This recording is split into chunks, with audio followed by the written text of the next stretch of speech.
Hey everybody, how's it going? Thought I'd have a little tailgate talk here. It's the end of my day. Sometimes tailgate talks are needed in the woods, you know. It's the end of my day, why not? I've been asked by a YouTube follower to see if I couldn't put something together for anybody that's going to just starting out in a harvester, maybe moving from a porter, from another piece of machinery to a harvester, and generally what it's like to be a harvester operator. Well, first of all, I did the same thing that that question was asked. I moved from a porter to a harvester. I was trained on both, but as far as actually working full-time in one, I started on a 1510 John Deere porter and then moved into a harvester. So I think what I'm going to do is divide it into a few different videos, maybe a series of sort, where I can explain a few different things.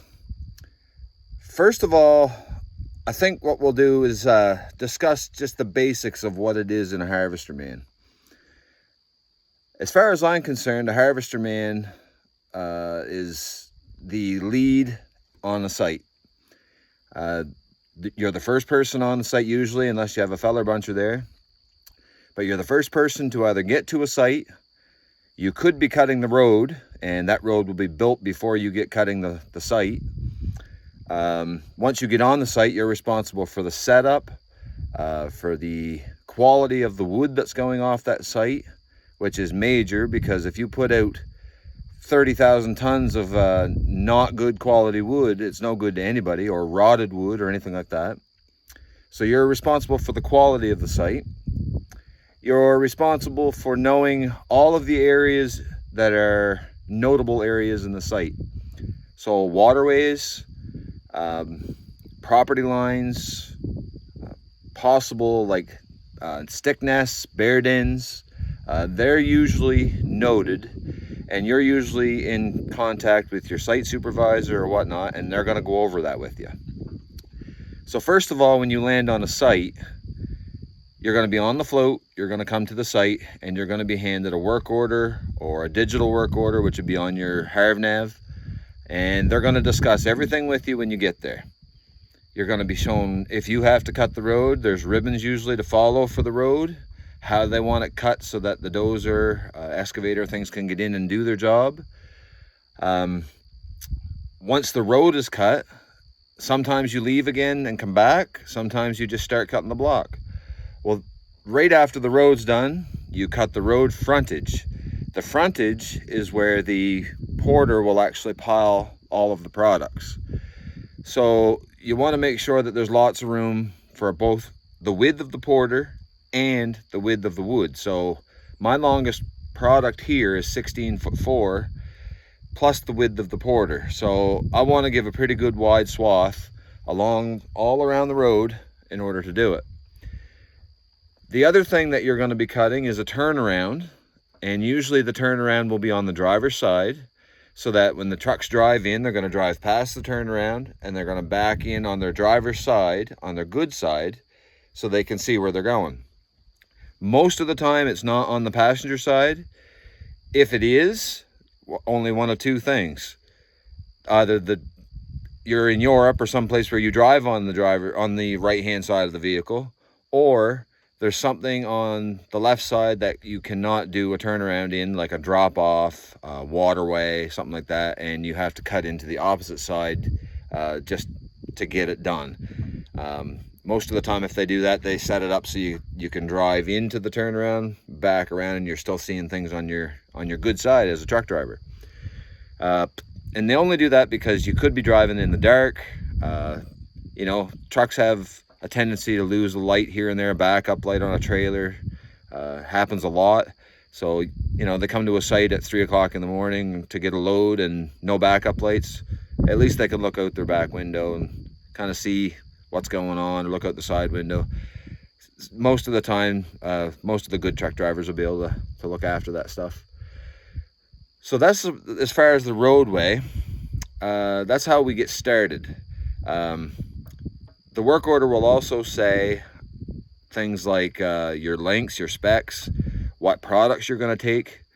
Sometimes you don't cut all your products. Sometimes you don't cut Like here, we don't cut hemlock sometimes. Sometimes we leave the white pine. Sometimes we don't cut cedar. There's blocks where we don't cut hardwood. There's blocks where we just take the softwood. There's thinning. It's all we call a prescription. So that prescription will actually tell us exactly how we're going to cut it. They're not all clear cuts. They're not just drive in like this one. This one is a clear cut, but there are different prescriptions. So every company does something different.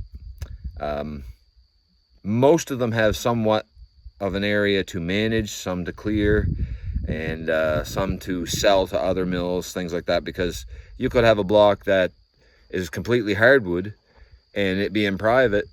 You can't use it for your mill that uses softwood, so they will take the hardwood, sell it to another mill at a decent price or whatever, or they'll exchange wood back and forth kind of thing. And you know, it's they have it set up so that most of the time when you get to a site, all the products can be sent somewhere. So that will be on your work order. Your safety areas, call outs, emergency areas. We have an emergency area in this in New Brunswick where it's an emergency point near the pavement, and it has a number.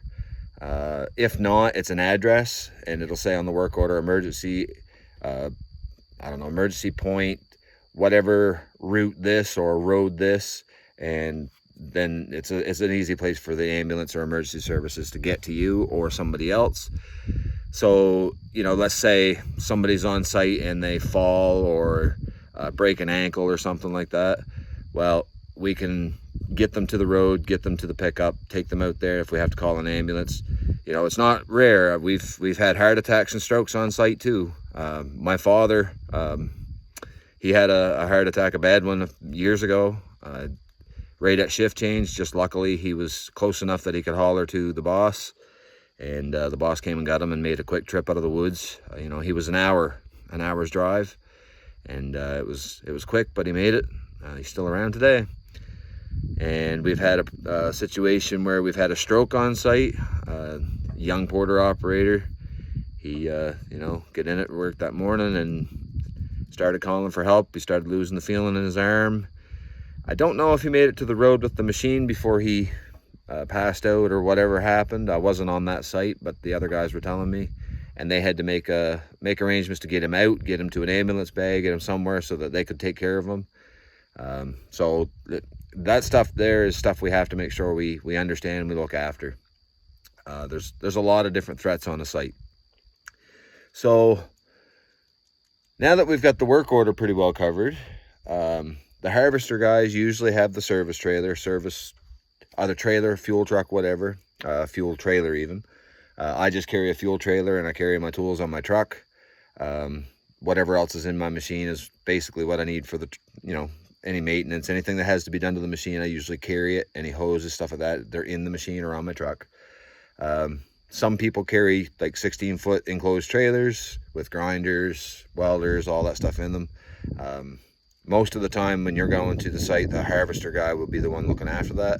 At least they are around here if you use one. Everybody does something different. Sometimes the contractor takes it. Sometimes you get somebody to go take it on the weekends and then they take it home so it's not broken into or anything like that. And then once you get going, you're usually on site by yourself, or if there's another harvester, you figure out where you're going, where you're going to split, where you're going to be, where the other guy's going to be. That's discussed. You start and you set up your block so that the strips usually come straight to the road, the most efficient for the porter, and then you basically start. And on my end of things, what I do, I usually work 4:30 a.m. to 4 p.m. That's my typical shift. I usually tend to kick off at 3 on Friday because I put in enough hours through the week. You know, as a harvester man, you're going to be putting in the hours. Most people around here require 50. That's a basic 50-hour week. There are people here that will work 60 hours. Some people will put 13, 14-hour shifts in. You know, some guys will work a little extra and, you know, take a day off here and there, something like that. I don't know. But you're usually putting in lots of hours as a harvester man. I'm not going to say it's not stressful. the other thing, because you're responsible to feed the porter. So let's say that my site usually has 2 harvesters and a porter. The porter will pick up the wood faster than I can lay it down in these scenarios. We try to keep ahead of them. Sometimes it requires an extra shift, longer hours, whatever. We try to keep the porter on site. If not, they have to pull out to go to another site until we can get more wood on the ground, which is what happened right now, and it's just me on the site. So it does get stressful. If you get in a harvester and you're new, you're gonna feel it, because you're not, maybe you haven't used the joysticks that are in the harvesters. You got shore grips, you got mini grips. Komatsu has a different grip. It's kind of like a handle like this. Ponzi's grips are more like a hand. You just rest your hand on, and they got buttons on your fingertips and stuff. Every one of them take a little time to get used to. This machine took me a little time to get used to. I was used to a shore grip, climbed in the John Deere controls, and now I love them. They're great. Takes a little while, but once you get used to them, great. If you tend to work shift work, stuff like that, you could end up doing a little extra maintenance. Right now I run by myself. I haven't had hardly ever any troubles. Hose here and there. In that scenario, now I'll give you a little warning. Sometimes you have to leave the machine in the woods somewhere. You can't get the machine out depending on what blows. If a hose blows, a pressure line blows, if you can't get it plugged off, maybe it's a main line to the pump, maybe it's a water hose that's, not something that's not usual that happens. You're gonna have to leave the machine there and walk out. So that could be daytime, nighttime, wintertime, rain, could be any time. So it takes a little bit of getting your nerve up for that. I've had my share of animals. I've had coyotes, bears, moose, and yeah, they're just something that happens. I mean, I'm safe, I haven't had any problems. We don't carry any weapons, but we usually try to make sure that we can get out safely. If it's dark, we get lots of light or something like that. And we got tools here, so we use 20-volt Milwaukee or DeWalt or whatever. You can get lights for those that shine a long ways, so they're pretty good too. But that's something that'll take a little bit of getting used to as a harvester man. And trust me, it does take a little bit of nerve, because I will say this: when I started running harvester 13, 14 years ago, one of my first few shifts on, I shouldn't say my first few shifts, first week or two, I blew a hose, and it was a pressure line on the head. I couldn't move the machine. I didn't have a spare in the machine. I was new. It took me a little while to get used to it. I had to take it apart, plug it off, whatever, and I couldn't run the machine. So I carried the hose, threw it over my back or over my shoulder, walked along the boundary to the road, threw the hose in the back of the truck, and just reached up, started my truck, and as I turned the lights on, there was a bear standing in front of my truck, not 10 feet from the front of my truck. And I had just walked out that far, and it scared me to death. I'll say that. Another circumstance, I was walking back a few years ago. We were trying to get more efficiency, and the company we were working for wanted us to walk into the woods to the machine in the dark, in 4:30 in the morning when we were shifting, and snow, all that stuff. I disagreed with it, but at the time we had to try it, so we were doing it, and a moose run right across in front of me in the fall. And for anybody that knows moose in the fall, you know what they're going through, and they're not a teenage hissy fit. And I was walking in, and I could hear it, and all of a sudden it ran right across in front of me. Luckily it didn't come after me, but that wouldn't have been a good sight either. There are things to deal with. Sometimes you get just animals that are around you. Sometimes they don't bother you. Most of the time we have moose, deer, all that stuff all around us, and they don't bother us. We could stand right here and look up the road and see a bear standing there. They won't bother you sometimes. So it's just part of the game. I've had blue jays come up to me, stuff like that. So that's one thing you got to get used to. You're going to put in early mornings, which, if you're in a machine already, you're probably used to that already. And as far as what we do here, you're going to learn a lot of mechanics. You're going to learn the mechanics of the heads, the harvesters, the carriers, the booms. Unless you're set up so that when you break down, you do not touch the machine, you call a mechanic to come fix it. That's great. We do have a mechanic that will come to the site, but he only comes really if I can't fix it myself. So any hoses are usually not any big deal. Mechanical wise, if something really goes bad or an error comes up on the screen, sensors, stuff like that, if big codes come up, then he usually comes out. But you will learn that stuff fast. And yeah, other than that, you're pretty much in control. So you're gonna get things started. The porter will come, you get the block cut, look after it, and you'll know if you did a good job, because most of the time the mills here at least will tell you if your quality is good or bad, and they'll send people out to check you. And that is the one thing that I'll live by, is that quality will always outdo quantity. And like I said before, I could cut 1,000 tons.